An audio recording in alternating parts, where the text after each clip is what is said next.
How do you market to 75-year-old women? Well, I think You have to put it in the paper. You start. All right, Infinity, put out newspaper ads for the QX60 in some sort of fashion that will attract the milkshakes. Reader's Digest. Is that what they read still? Potentially, or you could Oprah magazine, or you could run it on cable on the game show channel. Yeah, get Drew Carey driving it. Yes, Infiniti and QX60. say, Put it on the Price do is you Right. own a Lincoln Nautilus? Not for much longer. This is what you'll get next. Yes. Mm-hmm. And then they'll go, oh, okay.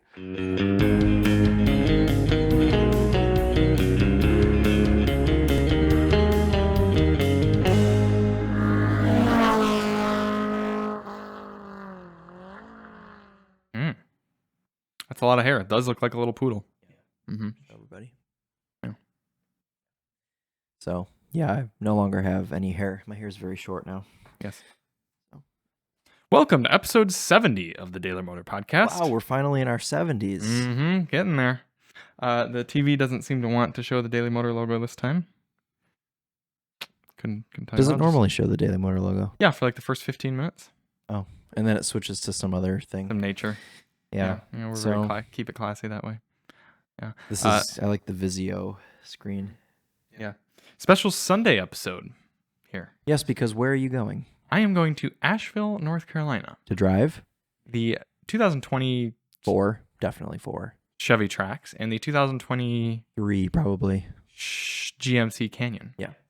And General Motors, if you're listening, if you require us to be there by 11 a.m., fly us out the night before. Yeah.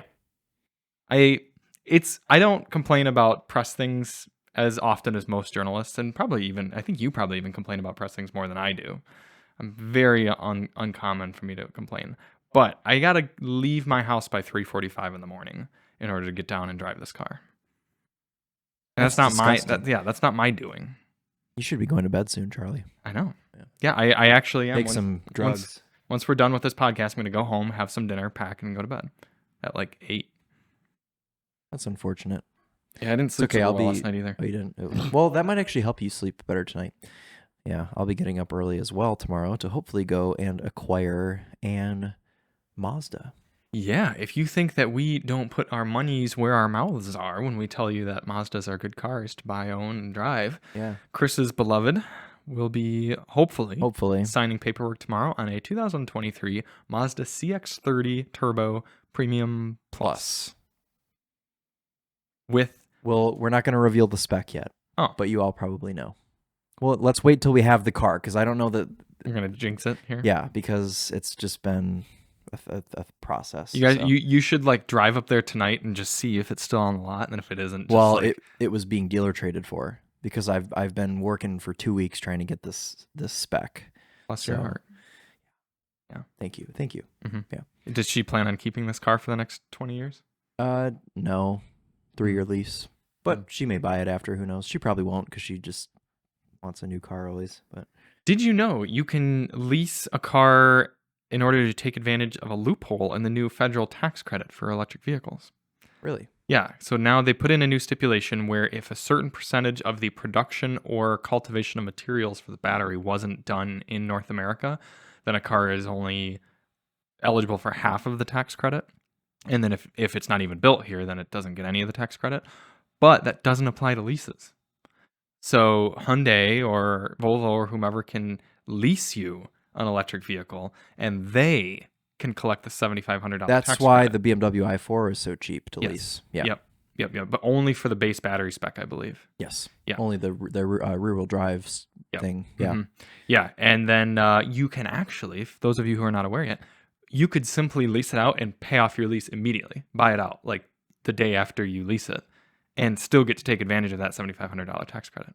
So if you're cross now that, you wanted an EV, you wanted this BMW i4 or something like that, but it's not eligible for tax credit, it's a loophole. For some. The manufacturer still has to want to lease it for a cheap amount like that. Sure. The only car that doesn't apply to, Tesla Model 3 standard range, because you can't buy Tesla leases, as you know. That's right. Yes, because we have a good friend, Matthew, who Wanted to buy his Tesla lease and couldn't. pretty much owns the most expensive Tesla Model Y right now because other than anyone else who has leased one. Or performance. Yeah. Because he can't make up for any of the value it's increased. Yeah. I made $17,000 on my Tesla Model Y, and he will not do that.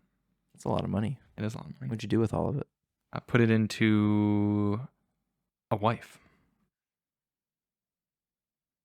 Wedding rings and weddings aren't expensive. Right. I see. Or are not cheap. They are expensive. Yeah. Weddings are quite expensive, aren't they? Yeah. The internet seems to really be checked out for the weekend. Yeah, this is good thing. Sunday vibes. Yeah, we're not planning on looking anything up, I hope.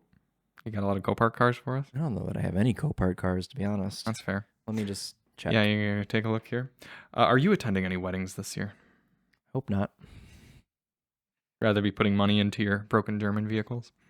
Actually, I think I am attending one. Well, as of now, one. It'll probably, maybe two. I don't know. There are humans above us. What do you... you're on the Wi-Fi. Yeah, sorry. It's continue. Right. What? Do you have any... what do you think I should do with the couch that's upstairs? Do you guys want that couch? I guess. Really? Just leave it here. The one that's been just piled on top of with car parts? Yeah, I figured it's just part of the garage at this point. Yeah, it's permanent fixture. Really have.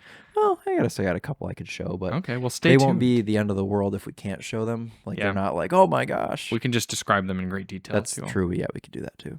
Yeah. So, well, that's exciting about Emily getting that Mazda. Yeah, hopefully. You're gonna shoot it for Winding Road. Yeah, I'll probably do, the full suite of... probably do a Topher Drives video on it at some point. I don't know about that, but I'll do for the Topher and Winding Road because Mazda was nice enough to give us employee pricing, so... I could see it being beneficial for you to do a Topher video at some point. Topher Drives talking about why you guys sought that car out. Yeah. And just how it's nice. And because I'm sure there'll be some point where you guys end up taking it on a road trip or something like that. Yeah. Will you drive this car? Will I drive it? No. Unless she... Well, you know what? I have so many separate policies on my insurance that, I probably will. Because if anything happens to it, I'll just claim it on my insurance because I have extra coverage for driving other people's cars. Yeah. So that would fall under that. Sure. So yeah, I'll drive it. Good. Yeah, you needed an excuse before to not drive the Jeep Compass because Jeep Compass, not much interest in driving it. Yep. Cool. This week at Daily Motor headquarters, we had 2 cars. Yes, they we were did. Both decently environmentally they were both friendly. Japanese. Both 4 doors. Both had 4 wheels. It's uncommon for us to go without any sort of Korean car for a week, so we drove a Korean car last week as well. Oh, we did. Yes, we did. Yeah. Yeah, had to one up the other 2 with efficiency. I already edited and posted my only video I filmed, so sure, same. It's out of my mind. This is the one week actually that we've driven a hybrid, a plug-in hybrid, and an EV. Oh yeah, kind of cool. We've done all 3. Yep. The first of which, the normal hybrid, was the 2023 Honda Accord. I was pretty curious to drive this car because a lot of our colleagues got flown out to drive it on the first drive event and came back with an interesting array of commentary on the car. Big-brained individuals, those with many synapses and folds in their brain matter, pointed out that it's still an excellent, excellent car. Yeah. Those smooth brains out there. Oh dear. Whined and moaned the whole time about, no, 2 liters gone. Guaranteed, none of those people would ever have purchased the 2-liter Accord in real life. Yeah. It was just a silly car. The 2-liter 2-liter Accord was for people that were slightly more civilized than someone that would buy an Altima, tint the windows, and go 120 up the left lane. Yeah. Yeah. If you were truly someone who wanted to have a performance-y sort of car experience, you'd buy a CPO 1.5-liter Accord, or whatever the base 4-cylinder was a while back, and then you'd get a Miata. And you just have those 2 cars, rather than getting the 2-liter turbo. Because the 2-liter turbo spun the front tires all the time, so you'd have to pay for new tires, and it was heavier, got worse fuel economy. It was just a silly car. A lot of anti-Charlie-isms there. Right. Yeah. Once the V6 Accord was gone, they should have just killed the upper powertrain, and that's essentially what they did here with the 11th gen. Instead, fitting it with a perfectly fine, very smooth to daily operate hybrid system. Yes. Yeah. This Accord was all about being easy to live with. And it is. It's so easy. You simply get in, you press a nice stop-start button, and you throw it into drive with a big old shifter that's admittedly maybe a little bit bigger than it needs to be. I but like it's the just shifter. there. Yeah, Yeah, a the lot of people shifter's like good. those big, easy shifters. It's so simple that there's not even an L mode. You notice that? Yeah, it's just PRND. PRND. It's a prind. It's a prind. It's not a prindle. Right. And you just throw it into D Yeah. and you drive. See how Chevy drives them over. I can't even finish that now because I screwed it up. I haven't eaten much today, so my brain is. You had some pizza, didn't you? Yeah, I had a little bit of pizza this morning, and then I did like 600 pictures. So now I'm. Yeah, what'd you shoot? Shot a Porsche 968 convertible, Ooh. one of one spec. Whoa. Coral over gray, like a super light. It's like basically white. It's like pink with white interior. It's What does pretty he sweet. expect that'll go for? No idea. Were those V8s? No, it's a 4-cylinder. Really? The 968? Yeah, the 928 was a V8. The 928 was a V8. Let's see what the 968 looks like then. The 968 is not a very common car. The 968 was the last like front engine one because it went. There was like the 9. You had the 924. There was the 924, the 944, the 928, and the 968 came last, and it was. It's basically just it replaced the 944 because like the 928 always existed like for 15 years or however long it existed. Oh, so it did still have the cool round headlights like the 928, right? Yes. Yeah, that's why I was confused. Yeah. So it's like a 928-ish body, but with a 944 powertrain. Yeah. And then I also shot a 67 Alfa Romeo. Giulietta? No, not Giulietta. A Giulia Sprint GTA or something. I don't know. It's just a cool little Alfa Romeo. So those will both be going up on BAT. The Porsche is a personal car owned by Adam, so I don't want to I don't know when that one will go, but the Alfa Romeo will be going up shortly. But the Porsche is he just wanted to have a photo deck for when he decides to sell it. Okay. Which probably won't be for a while. So. And he drives it? He hasn't yet. He actually bought it on BAT. So you can actually find this car on BAT. It's already been on there once. Sure. But he bought it at the end of season, so it sat in storage. But he does plan on driving it all summer. Yeah. Cool. So because is it a convertible? Yes, convertible. Yeah. So it'll be a good that car needs to be like driven because it's German only, cars don't it's only got 12,000 miles on it. Wow. So it's been chilling, but it's been driven enough to where it's not like it needs to be.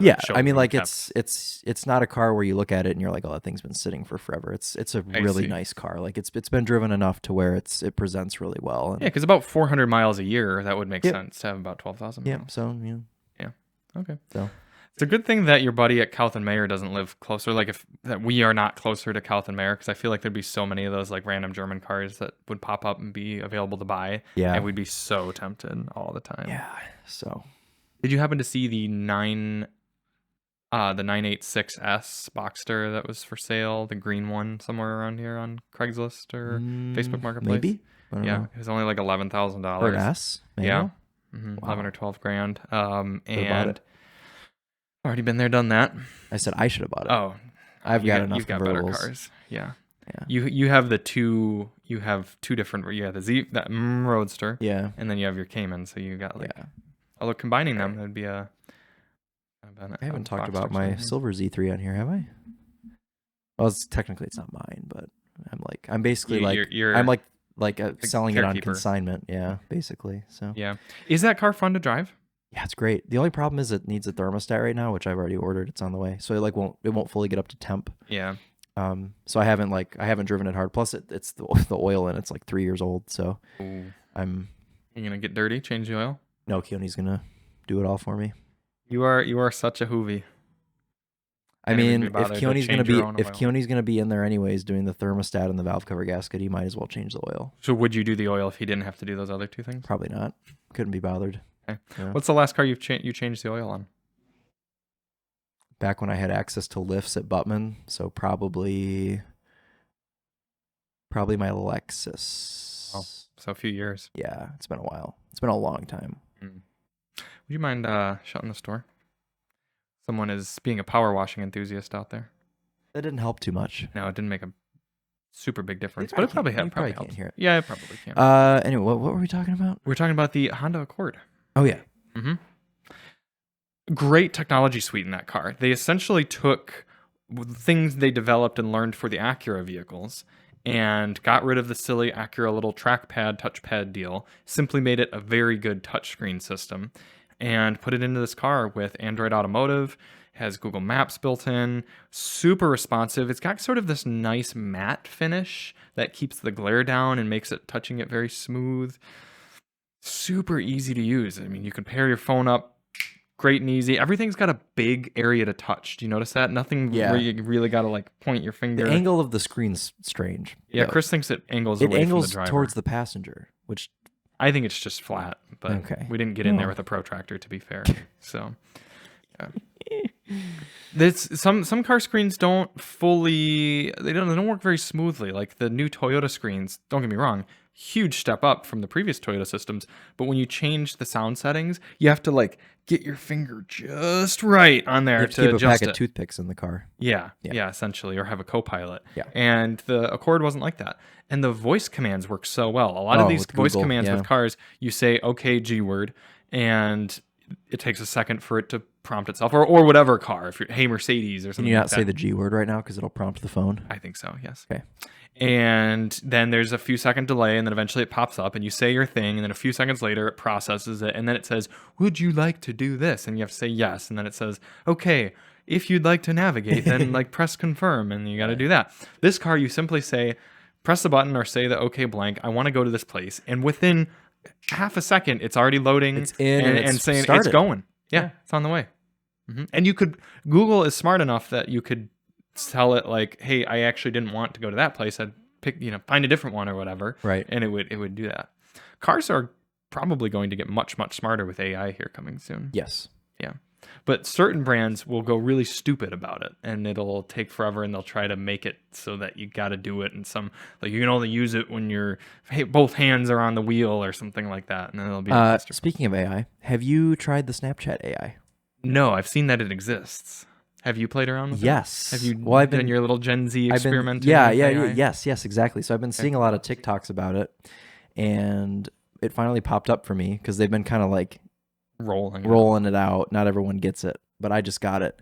And it was like, hi, I'm the Snapchat AI. And I just wrote back and I was like, hi, nice to finally meet you. And I mentioned to it something about cars, and it was like, oh my gosh, I love cars. And I was like, no way, me too. And it was like, whatever, it was a conversation. And then the next day I was just curious what it would say to what is your favorite car. And it wrote this whole paragraph about how the Porsche 911 is its favorite car. I did see your post on that. Yeah, and then I was like, oh, wow, you like the 911. What's your ideal spec? And it was like, I'd have a GT3 Touring. What? I'd have a GT3 Touring in Miami blue with black with silver stitching and front axle lift and a manual because I like to roll my own gears. That's exactly what I would have. I was like, that is the exact spec I was like, what? Pick. Is there a person behind this? I don't get. Dude, let me read it to you. Let me read to you what it said. Okay. I have screenshots. That is literally a Miami. To be fair, I don't know if I'd own a Miami blue GT3. Okay. It did look a little showy, but it'd be up there. All I said was, how would you spec your Porsche 911? The AI said, if I were to spec out my ideal Porsche 911, I would probably go with the GT3 Touring. I think it strikes a great balance between performance and comfort, and I love the way it looks.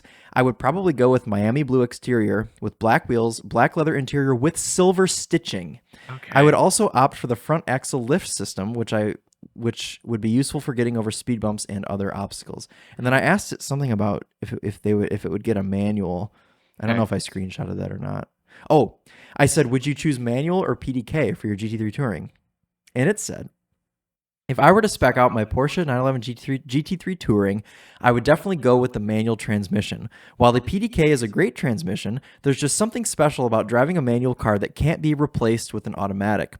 Plus, the GT3 Touring was designed to be a driver's car, and I think the manual transmission really adds to that experience. This is an AI saying this. Yeah. And then I didn't screenshot. It said something about how it likes to row. It's like, oh, I love to row my own gears or something. Yeah. That is pretty entertaining. I gotta. Yeah. So Emily thought I was crazy. I'm like messaging this AI for like half an hour, like talking about cars and stuff. And I think what decides the way that your AI is how you prompt it at the beginning. So immediately talking to mine, we were talking about cars because it was like, what'd you do today? And I was like, I was filming videos on cars, and it was like, no way, I love cars. Whereas Sean, my buddy Sean, He's in Texas this week for a wedding. He was playing around with his AI, and the first thing he talked to his about was different places to go in Texas. He was like looking for recommendations, and the AI was like recommending places to go in Texas where he was. And then he switched it up and said, "What's your favorite car?" And his AI said, "I'm actually not a big fan of cars, but if I had to pick a favorite, it would be the Tesla Model S." Oh, very different. So it's like a totally different, yeah, it's like, it's so interesting how I think that because I was so early on talking to mine about cars, it kind of like when it figured you were an auto enthusiast. You were taking photos of cars. Exactly. So, and I mean, it's clear that it scours all these millions of articles and everything and videos on the web about cars, so it's picked up on those things. Yep. I asked it. What did you say? Is the 2023 Honda Accord a good car? What did it say? I think the 2003 Honda Accord is a great car. It has a stylish design. Okay. Great fuel economy. Yeah, okay. And a comfortable ride. Yeah. Actually, those are all the reasons I wouldn't necessarily say the Accord's a great car. Yeah. There's a lot of other things. So AI hasn't totally. Mine is, though.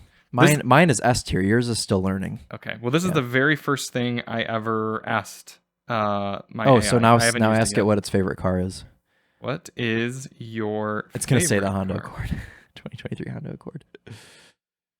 I'm a big fan of the Tesla Model S. It's sleek, fast, and eco-friendly. See, so the default answer is Model S, but mine likes the Porsche 911. Mine is... Don't you think that's a bit cliche? I can see why you might think that, but I still think the Model S is a really cool car. I thought... Mine, dude... Elon Musk is a bigot. It's not going to like that. Well, maybe it will. I think it's pretty liberal. I'm not sure about that, but I do know that he's a very successful entrepreneur who has done a lot of innovative things in the tech industry. You know what mine said? And I don't have a screenshot of this either. Good point. Mine asked me, what cars are you looking forward to driving this year? It asked me this. I didn't prompt this. It said, what car are you looking forward to driving this year? I forgot what I... Okay. Oh, I said the S650 Mustang or something. I don't know. And... Or no. I said the Macan EV. I said I want to drive the Macan EV. Okay. And it said, oh, that's great. I'm sure Porsche's going to do a great job. And it said, I'm looking forward to driving the new Tesla Roadster. And I said, well, I don't know that that's even a real car. And it agreed. It said, that's a great point because you never know, like when Elon Musk says something, you never know if he's actually going to do it. And I was like, oh my God. Chris's new best friend. I know. All right. It asked me what I've been up to lately. Should I say I've been smashing Tesla Model S's? No. Say I'm recording a podcast. Yeah, there you go. I'm currently recording a podcast. That sounds really cool. What's your podcast about? What is our podcast about, Chris? Cars and food. No, just cars. Just cars, yeah. Cars. That's awesome. I'm sure there are a lot of people who would love to listen to a podcast about cars. Yours is so bland. Mine is like, dude, I think Yours is spicy. I think they gave me a special one. Have you heard the Daily Motor podcast? No, I haven't heard that one. What's it about? Cars. Say it's my podcast. Food and based opinions. Oh God. Is based like a good thing to say? Or yeah, like based is good. Mm-hmm. OP. Cars, food, and based opinions. That sounds like an interesting mix of topics. I'll have to check it out sometime. Thank you. Well, they count as a listener if they start listening. That'd be cool. No problem. Let me know what you think of it. I love it. That's great to hear. Always nice to find. It sounds like a girl who's just not even that really interested in talking to me anymore, but she's being polite. It's always nice to find a new podcast to enjoy. That's like basic, yeah. Well, let's see what it thinks about the Mitsubishi Outlander, the other car we had this week. Maybe it'll say it sucks.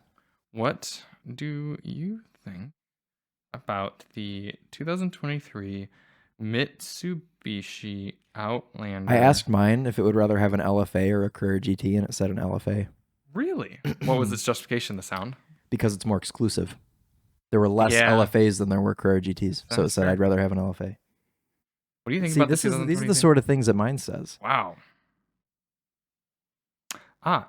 I haven't had the chance to read up on the 2023 Mazda or Mitsubishi Outlander PHEV yet. We've outsmarted you guys are getting information here that even Snapchat AI doesn't know. Mm-hmm.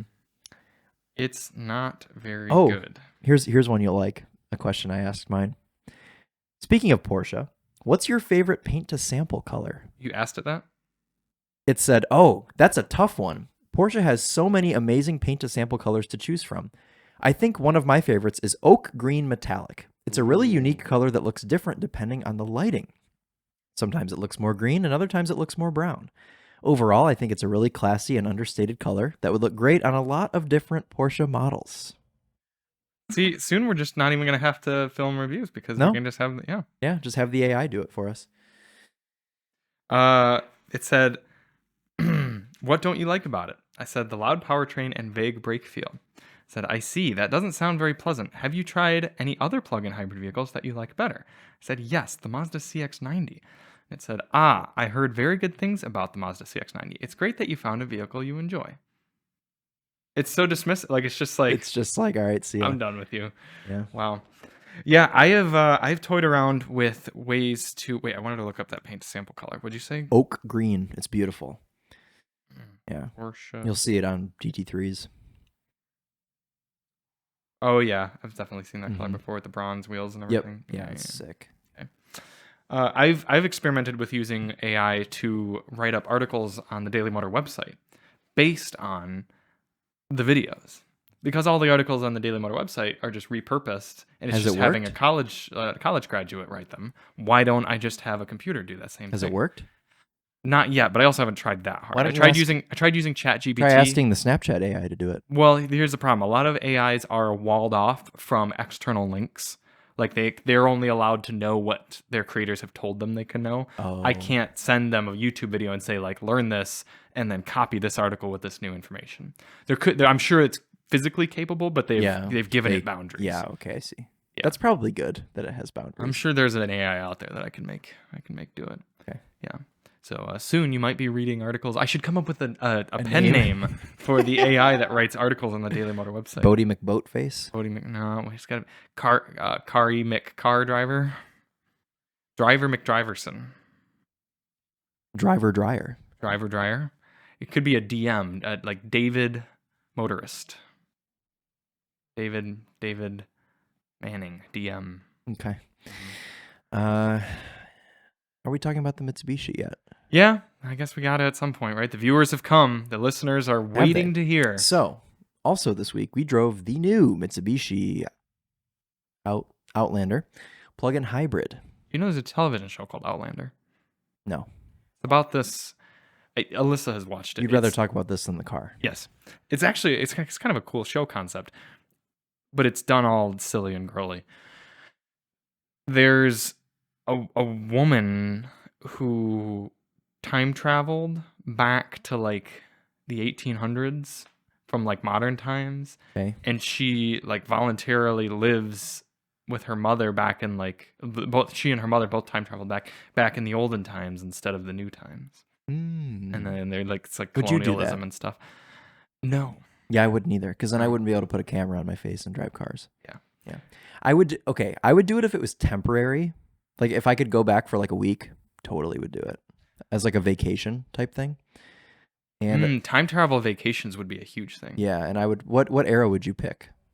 Well, I've always pictured if I had access to a time machine, I would go back to about the 1850s. I'd find Laura Ingalls Wilder. I don't know if you ever read those books, but she was like a farm girl. What are you doing like in the 1850s? You can't do nothing. I would just bring my cell phone and blow their minds.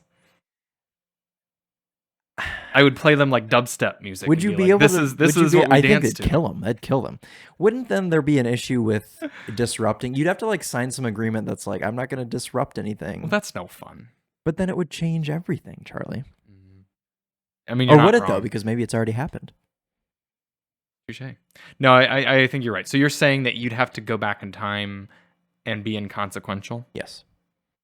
But then you would know you're a time traveler, but you wouldn't be like advertising it. It'd be like Can't you make the argument that any little possible thing you do back then, the butterfly effect, essentially, that like you could purchase a cheeseburger and you will entirely change the course of history? Yeah.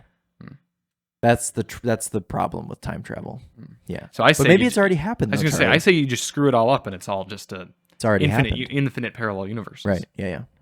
So if I could go back in consequence, whatever word you just said, I would probably go back to the 80s, I think, or I'd go 50s. I'd go 50s or I'd go 80s.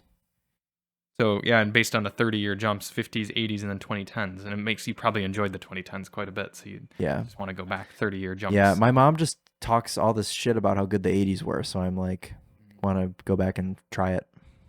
What car would you drive back then? If I had like a Forza type thing, I could just select a car. Would you drive a Countach? No, that'd be too stressy. I think I'd have an E24 6 Series M635 CSI with a manual, red with tan interior. Yeah. Very cool. I actually know where I would go if I got time travel. Ah, okay. A week ago, before I've driven the 2023 Mitsubishi Outlander plug-in hybrid. Yeah, maybe I'd do that as well. It's here's the thing. The new Outlander is pretty decent. The looks are subjective. Chris likes to say it's a face only a mother could love, and his mother did like it. My mother did like it, so I mean, Yeah. And it's got a lot of technology that you are going to want in a new car. You got all your safety features, you got dual zone climate control, heated and cooled seats, heated steering wheel, 360 surround camera and everything. Some third row seats that are a bit unnecessary. That was a good one. Thank you. A little bit of hungry burp there. Yeah, same. The problem is with this car is that the plug-in hybrid powertrain done by Mitsubishi, not very good. The brake pedal seems to sort of compensate for your regen that happens automatically as you're slowing down. So what happens is you're coasting down and the car is providing a mild to moderate a bit of regeneration, but then the first 20% or so of your brake pedal is already accounting for that regen. Yes. So when you press the pedal, nothing happens. Yes. And then you get this very weird springy, spongy effect on the top. I found that you could simply rest your foot on the brake pedal and then it would just stop. If you have regen on, that is. You can just kind of set your foot on the brake pedal, and as the regen kind of tapers off, the brake pedal comes towards your foot, and it stays steady. You just have to drive it entirely I was finding out all of car. Yeah, you just have to learn.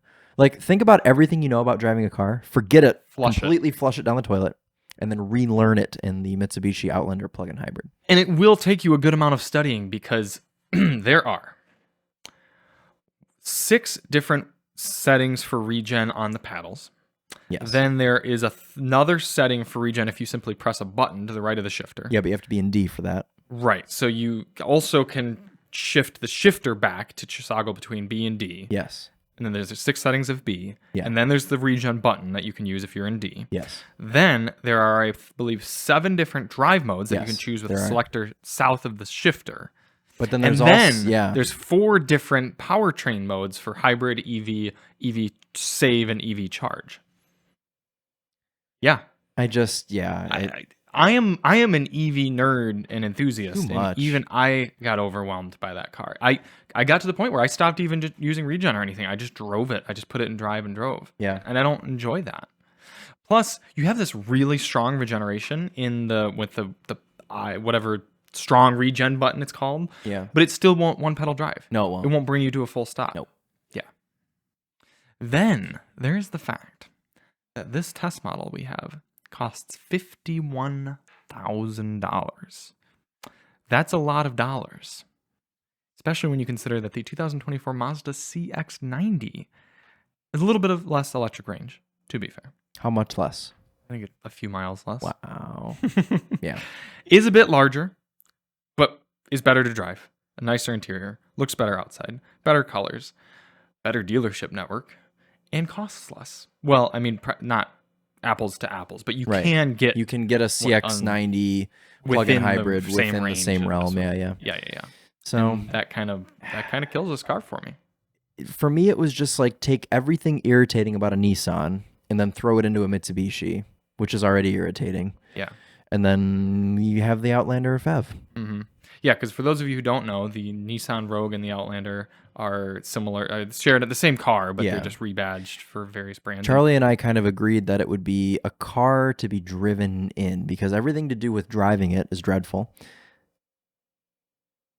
Continue. Okay. Everything to do with driving it is dreadful. However, sitting in it is not terrible because the sound system's fine. The seats are soft and fine. And the actual materials used are not ugly. I mean, like inside the car is fine to look at. Built leather and everything. But once you get in the driver's seat, everything falls apart. I did discover a flaw with that logic, however. Oh, dear. It's not a good car to be driven in. Because then you have to be seen in it. No, because then when the driver applies the brakes, you get thrown into the dashboard. So it's only a good car to sit in statically. Sit in statically. In the passenger seat. In the passenger seat. Or the second row, but not the third row. Right. So there are 3 good seats in that car if it's not moving. Fair enough. And that's the dude, yeah. I'm sorry, Mitsubishi, if you're listening to this. We really did want to like the car. I want to like every Mitsubishi because I don't want them to die. Yeah, more choice is always a good thing in the car market. And I really do hope that there are people out there who have purchased a Mitsubishi Outlander plug-in hybrid and have said, I quite like this car for these reasons. Good. Yeah, great. By all means. At least the previous gen Outlander plug-in hybrid was like so cheap that it kind of like justified, you could sort of write it off. It's just the fact that this one's so much more expensive that you have to start considering the competition. Yeah. And 5 years ago, when the Outlander plug-in hybrid came out, the last gen, there wasn't really any other thing else on the market in that size in a plug-in hybrid. So it was kind of like, okay, like this is sort of innovative. Yeah. This car is not. There are other if you can stuff your kids into a little bit smaller thing or just make sure they don't have any friends, you can get a RAV4 Prime. If you can just write off the whole plug-in hybrid aspect, there's plenty of hybrids that'll do you just fine. Right. If you can spend more money, you can step up to something like, I didn't press anything there, the Lincoln Aviator Grand Touring, which is a plug-in hybrid vehicle. Speaking of that car, have you seen the new one? Or wait, no, sorry. The new Nautilus. The Nautilus. Well, yeah, it's pretty, but the interior's got a lot going on. It does. Giant front screen. Yeah. Yeah. You want to save that? Yeah, we can come back to it. Let's finish. Let's move on from this Outlander. Okay. It's in the grand scheme of things, there aren't many cars here in 2023 that are bad. I mean, even like on a scale from like Chevy, Cimarron from this whenever it came out or something. Cadillac Cimarron. What was the Chevy real crappy? Citation. Chevette. On scale from like Chevy Citation to Mercedes S-Class or Rolls-Royce Phantom, like the Mitsubishi Outlander plug-in hybrid is still like a 6 or 7. It's quite good. But that's kind of the bottom of new cars these days. Not even that. I mean, there's obviously worse cars out there. It's just the fact that it costs so much. Yeah. You could get probably 3 Mirages. I'd have 3 Mirages over that. Yeah, because then you could move more people. Yeah. You could tie them all together, have a little Mirage limo. And still probably get the same fuel economy. Probably. Yeah. So not big fans of the Outlander plug-in, and I'm kind of glad we drove one because I had sort of, before driving it, thought it might be a decent car for us to own. Not anymore. No. This week. Wait. Lincoln Navy, Nautilus. Oh, you want to talk about that? A little bit. We can't show it to you on the screen because our internet's being poop. Why is the steering wheel the way that it is, do you think? It's an Econoline steering wheel, isn't it? Yes, but it's like a rectangle. Oh. Ladies and gentlemen, if you're, I was going to say, look it up for yourself. I'll look it up here. Can I just ask Snapchat to show me a photo? You might be able to. I feel like I read somewhere that you can spec it up to like 80 grand or something crazy. Yeah. American automakers are unhinged these days with their pricing. Yeah, it's wild. Is it a 2024? I mean, you're paying speaking of GM, or not speaking of GM, speaking of American cars. Sorry, what'd you say? Is it a 2024? Yeah, I think so. Anyways, pretty much any Escalade you're getting nowadays is a 6-figure car. So. I'm sorry, I'm not able to show you photos. However, you could try searching for images of the 2024 Lincoln Nautilus steering wheel online. Thanks, Snapchat. Worthless as always. Told you to go after yourself. Yeah. Politely. My AI wants nothing to do with me. It's like, yours doesn't like you. Probably because it knows that you abuse technology. Yes. and that I short sold Snapchat stock. Oh, did you? Mm-hmm.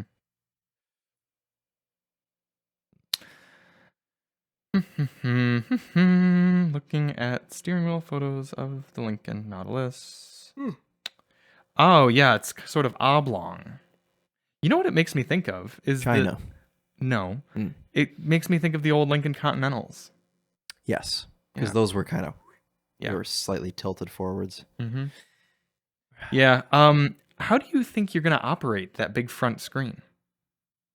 I don't know. Can't be a touchscreen, right? It's way too far away from I have no idea. Whenever I see photos of new cars, I just get nervous because, like... Also, look at how blocked in this photo the gauge cluster screen is by the driver's wheel and hand. There's just a lot going on there. Also, we've talked about the Lincoln Nautilus before on this podcast. Well, the current one's dreadful. Isn't it? That's the one that's bad, right? Horrible. Yeah. Can you see the average Nautilus buyer operating all of that technology? What are they? Let's think about this for a second. The average Nautilus buyer, okay, you get in a Nautilus, it's all pretty straightforward based on other cars in the current market. Yeah, it's a Ford Edge with some gold in the infotainment system. What are they going to do? What is left? Yeah, you're correct, because you can't use a Ford Edge anymore because of that big center screen. Yeah, the Edge is unusable. The Edge is horrible. They have to get a Blazer. They have to get a Chevy Blazer. You're right, or an Equinox. Yeah, the Blazer. Yeah, the Blazer's more comparable in size. Because like the new Toyota systems, I think would be too complicated. Yeah, well, and Toyotas are just too complicated to drive with all their hybrid and everything like that. Plus, Toyota doesn't make a car in that size. What about the new CR-V? Could they have a CR-V? It's smaller. The Nautilus is larger than that. The Nautilus and the Edge are in this weird size where they're larger. They're very large, compact. Technology, man. Life is not always better with technology. That's why I haven't purchased an Apple Watch. I have. Well, actually, mine was a gift. Yeah, yours is gift. If someone gifted me an Apple Watch, I could see that. Yeah. Do you ever have situations in which you're having a conversation with somebody or whatever, and you get a notification and you become distracted by your watch and you regret that? Or also, you can't wear gloves with it without prompting it. Because if you wear a glove, it constantly You'd wear it on your... Oh, no, you couldn't wear it on your other wrist. It would do that. No, you could wear it on your other wrist. Oh, yeah, and it wouldn't do it. Yeah, but I want to have it on this wrist, though. Anyway, yeah, I think... Does Buick makes the... That's the one that's made in China. They could probably use that one still, but it's smaller than a Nautilus. Yeah, you're right. So they'd have to go bigger and get the Enclave. They could have a Mitsubishi Outlander. How long would it take an old lady to crash one of those, being so touching the brake pedal and nothing happens? Yeah. Let us know in the comments. What should old ladies current drive? Nautilus buyers or owners drive once their Nautilus breaks, because it's a 2-liter turbo hauling that whole thing around? Yeah. Inevitably. Mm-hmm. Could they get a Cadillac? What's that dreadful there's the Cadillac but thing? the Cadillac XT6. Yeah, that one. They're putting a huge screen in that, I think, too. Oh, are they? I think that's why Lincoln had to put a big screen in theirs, is because they could get an Infiniti QX60. Oh, that's a use the answer. For the Infiniti QX60. Infiniti QX60. We found you a whole bunch of buyers. Do whatever Marketing. you can. Yes, ask your AIs. How do you market to 75-year-old women? Well, I think you have to put it in the paper. All right, Infiniti, put out newspaper ads for the QX60 in some sort of fashion that will attract the milkshakes. Reader's Digest?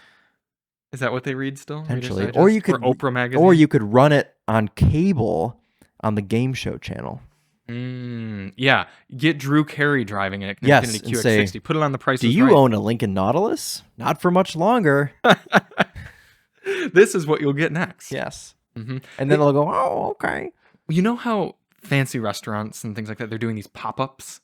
They have pop-ups around. Infiniti should start doing pop-up dealerships. At Old Country Buffet. Old Country Buffet, and right next to the service lane at Lincoln dealers. Oh, they could be at the Lincoln dealer. They could be right next door to the Lincoln dealer. Yeah, next door. Yeah. That's a genius idea. An Infiniti, it's all yours. You know, like certain clinics that get protesters out front. You know, like what I'm talking about? Yep. Think of that now as the Lincoln dealer, and the protesters are Infiniti. Standing out front with signs. You don't want to go in there and get a Lincoln Nautilus. It's too much. That's right. You won't know how to use it. The Lord wants you to have an Infiniti QX60. That's what right. they argue about, right? That's right. Yep. And in this case, unlike Chris's hypothetical, they're actually right. The Infiniti QX60 is a great car for old ladies. It is. Yeah. They even offer it in gold. Dude, all of the Infinitis are great cars. You could put an old lady in any Infiniti and she'd be fine. Yeah. That's maybe not the point. QX80 because it's a little bit large. However, using the QX80, she'd probably be able to use it. She would. And the steering's so light that her frail little fingers, arthritis-filled hands, could still steer it. Yeah, and if they don't want to reach forward and touch the screen, you got the little rotary knob on there. Yeah. We've done the consumers a great service this episode. Yeah, all the old sure ladies have. listening. Any of you youngins listen to the podcast, if you still have old women in your lives, get them into an Infiniti quick before Infiniti goes under. Yeah, inevitably. Because all the old ladies who buy them will die. This week at Daily Motor headquarters, Charlie will be gone for 3 days, and he already told you what he'll be driving. But we also have Wait, before we get into it, we forgot to talk about the Ioniq 6. Oh, all right. We gotta hurry. We got 10 minutes. Chris, yes, we have 13 minutes. You owe an hour podcast. We started 47 minutes ago. Your contract requires. What are you even rushing home to eat? My dad is making birria tacos for the first time ever. Oh, well, see, you don't know. It's first time. Charlie, first model year tacos. Do you even know what that is? No. Okay. I'm not going to explain it because we don't have time. And you'll make me hungry. Yeah. I'm so hungry. All I've had today is 2 pieces of pizza, and I'm You're dying. doing a good job with the energy with that. Why don't you ever eat breakfast? I did. It was 2 pieces of pizza. Okay, fair enough. Well, let me burp, and then we'll talk about the Ioniq 6. Okay. From the depths. Mm-hmm. So the Ioniq 6 is a new EV from Hyundai. It goes very far. It is a sedan. And it's shaped like an egg, Looks a bit strange. Easy to drive, pretty quick, and you can have one. Well, actually, I don't know if you can have one. I think in some states I don't think you can have one in Michigan, can you? Yeah, which is a bit ironic considering we drove it in Michigan. Yeah. I should have. Maybe that's why we didn't get invited to the national launch. Maybe. Because we're from Michigan. When all those other ornery journalists were raising their hands and asking if the car came equipped with traction control, should we have asked if you could actually buy one? We probably should have asked that. Yeah. At least we know it has traction control. Yeah. The Ioniq 6 comes with traction control. That should be there. I should have put that in the thumbnail text. Yes, comes with traction. No one would have understood. We would have, though, and we do it for us. That's right. Okay. Yeah. This week at Daily Motor headquarters, we have so cool of cars. Yes. I am like two so ends of a excited for this spectrum, week. actually. Yeah. One. Okay, so let's say it this way: the one car is $23,000, and the other car is probably $150,000. Yeah, it's at least the first car plus $100,000. Yes. Yes. So, which one would you like to announce? I'll let you, whichever one you want to announce. The first car is the 2023 Volkswagen Jetta with a 6-speed manual. Yeah, it's only $23,000 for this car. I mean, I'm really looking forward to driving this kind of cheap. It's got to be the cheapest Volkswagen left because there's no more Golf, there's no more Beetle. Yeah. So this is the cheapest Volkswagen, presumably. right? Yeah, we're assuming. Yeah. Yeah, without any research being done. That's right. Well, we like to do that. Mm-hmm. So I'm most looking forward to running the highway fuel economy test and seeing if it gets. Well, here, let me look up what EPA. Yeah, it's probably like high 30s. High 30s, because really? The most fuel efficient non-hybrid vehicle is the Mitsubishi Mirage, and that's only like 44. So this is probably like 40, roughly.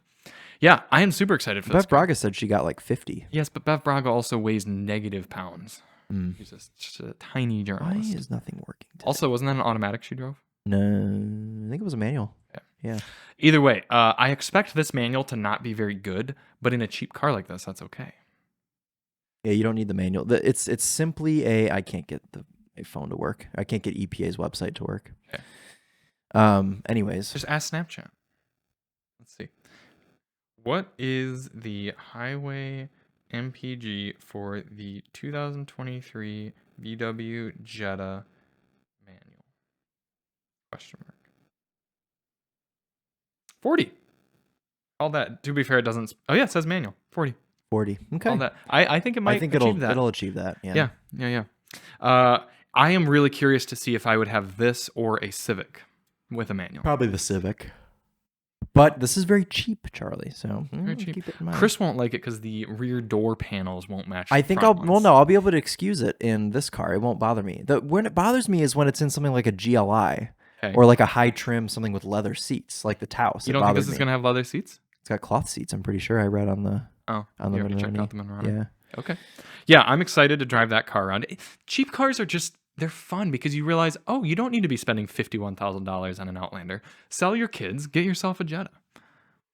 Sell your what? Kids, because if you have an Outlander, presumably you bought it because you have children. Oh, right. I don't know why anyone else. Why would you voluntarily buy the Outlander if you didn't have children?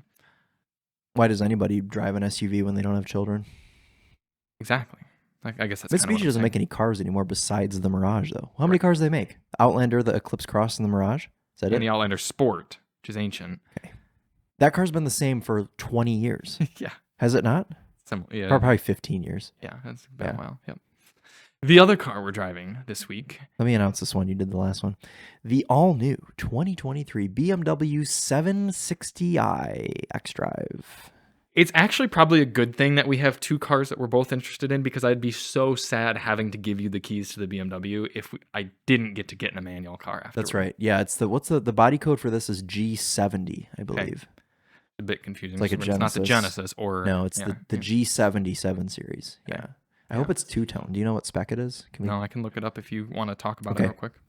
So we actually, this is the coolest thing to me, going to these like launch events. You can say you were one of the first people to drive the car, and we went to the first drive of the new G77 series. And I'm a big 7 Series nerd, so like that was the coolest thing to me, that I was on the press trip for the new 7 Series. And it's awesome to drive. We both actually, you haven't driven the 760i. You drove the i7. Okay, so the i7 is also great, but this is still the first 7 Series first time I'd take the 7 Series over the S Class ever. Really? Yeah. I'm not fully sold on the styling. I saw one in the wild in Chicago, and I thought it looked disgusting. It was horrible. It was just like a black base model with the small wheels. It did not look good.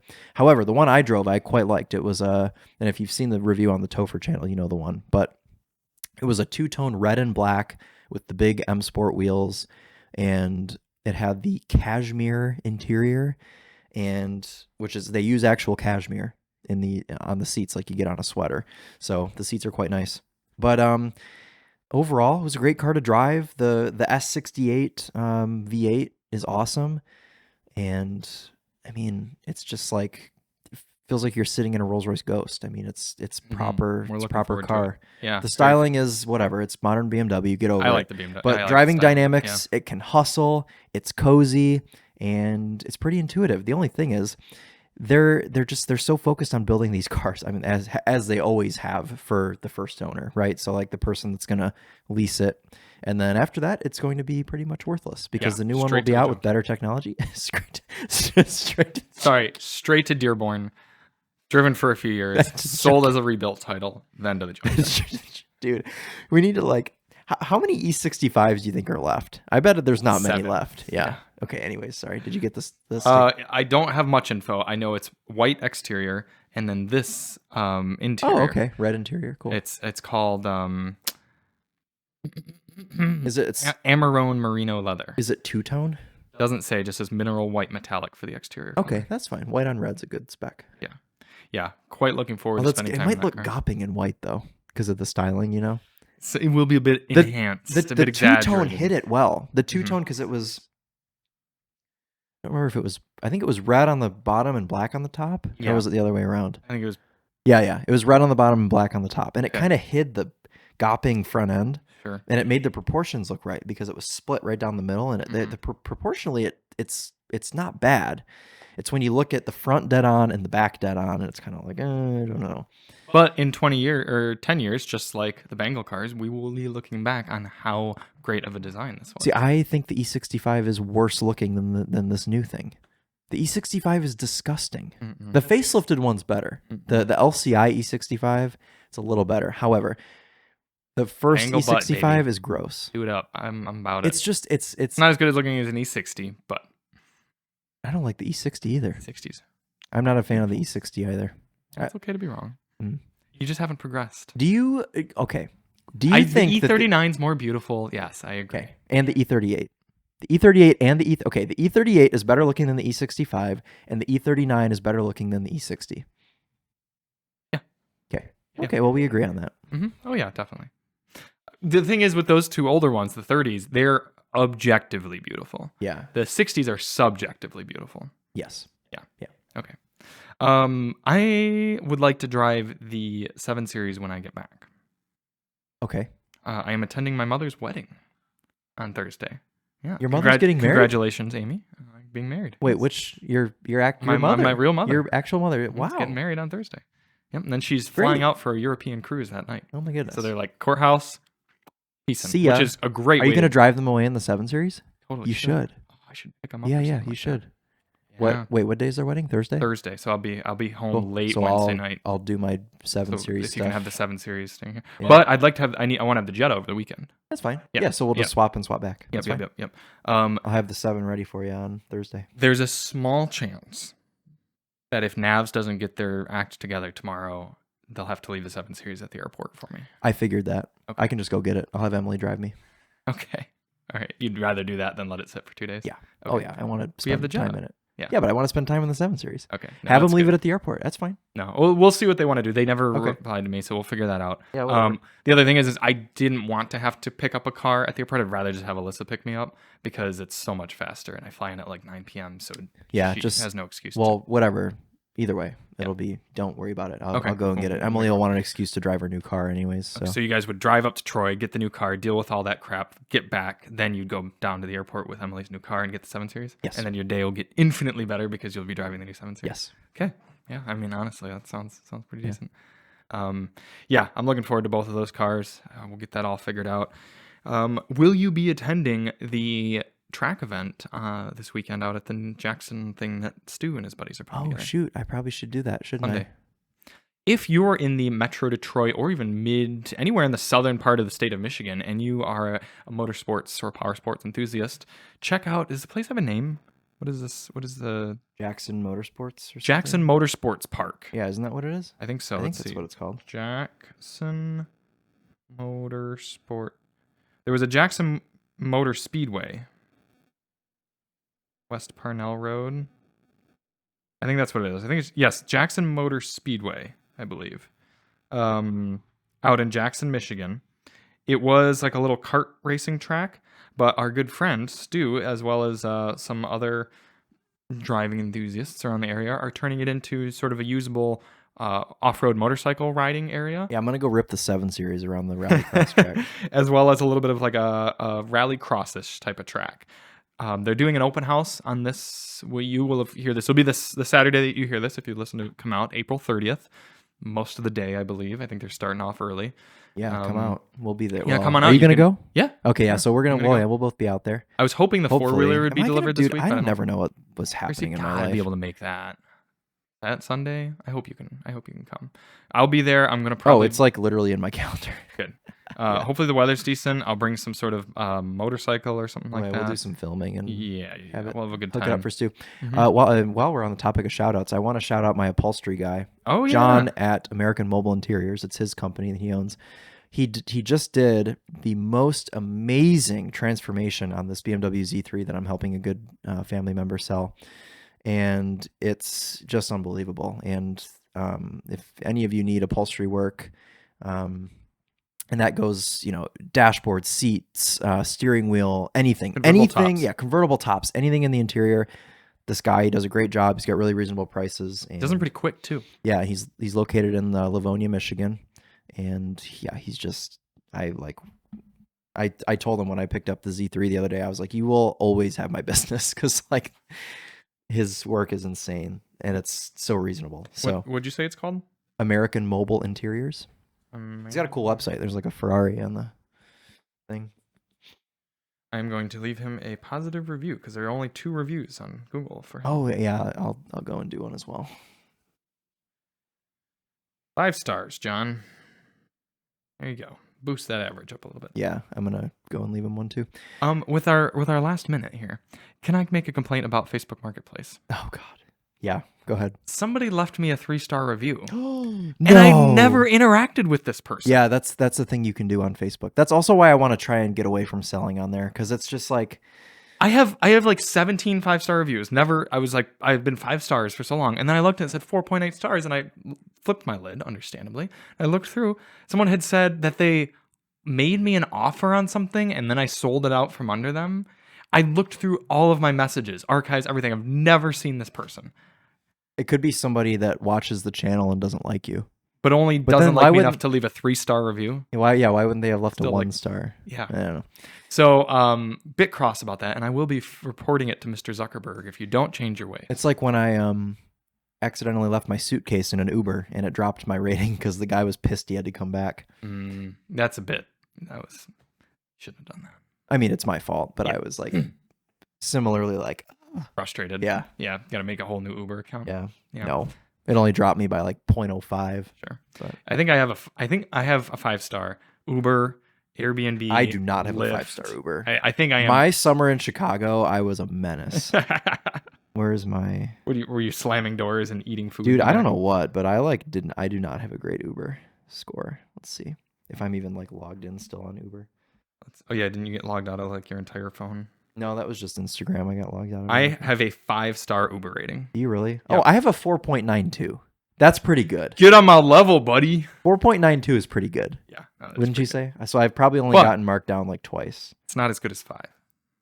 People probably see me pop up on Uber and they're just like, oh, I want that so bad. Charlie. Thank you all so much for tuning in, watching, listening, however you have our sweet melodic voices delivered into your ears and cerebellums. We'll be back at you next week with episode 71 to tell you about how much we hopefully love both the 7 Series and the We like to alternate. Jetta. We have like 2 cars that are like, whatever, or bad, and then we have 2 cars that are great, and we go back and forth. Yeah. Honestly, the whole week of May should be pretty... I mean, we're talking Bronco, BMW XM, the 7 Series, Jetta manual, 6-speed manual Supra, Acura Integra. Integra, is it manual Integra? Yep. Okay. Cool. I mean, a lot of manuals, a lot of sporty cars, M4 CSL. Great. So track. it's a good month for me to be like traveling basically the entire time. Yeah. Well, Chris would rather drive Escort ZR2s. ZX2s. Yeah. All right. It's time for me to go eat dinner, Charlie. Wrap it up. All right.